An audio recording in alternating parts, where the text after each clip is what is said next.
ভাবে কোরআনকে যদি কেউ জিজ্ঞাসা করে, ও কোরআন তুমি কোন মাসে নাযিল হয়েছে, কোরআন শরীফ বলে শাহরু রমাদানাল্লাযী উনজিলা ফীহিল কুরআন।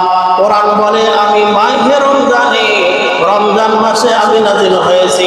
তদ্রূপ ভাবে এই কোরআনকে যদি কোনো ব্যক্তি বলে, ও কোরআন তুমি কোন রাতে নাযিল হয়েছে, কোরআন শরীফ বলে ইন্না আনজালনাহু ফী লাইলাতিল কদর, আমি শবে কদরের রাত্রিতে নাযিল হয়েছি। বলেন সুবহানাল্লাহ।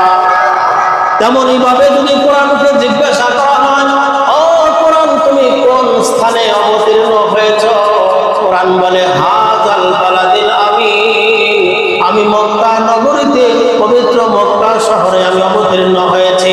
তদ্রূপ ভাবে কোরআনকে যদি জিজ্ঞাসা করা হয়, ও কোরআন তুমি কিসের জন্য নাযিল হয়েছো, কোরআন শরীফ স্পষ্ট ভাষায় বলে ওয়ানুনাজ্জিলু মিনাল কুরআনি মা হুয়া শিফাa'un ওয়া রাহমাতুল লিল মুমিনিন। কোরআন বলে আমি মুমিন ব্যক্তিদের জন্য শিফা স্বরূপ হিসাবে দুনিয়াতে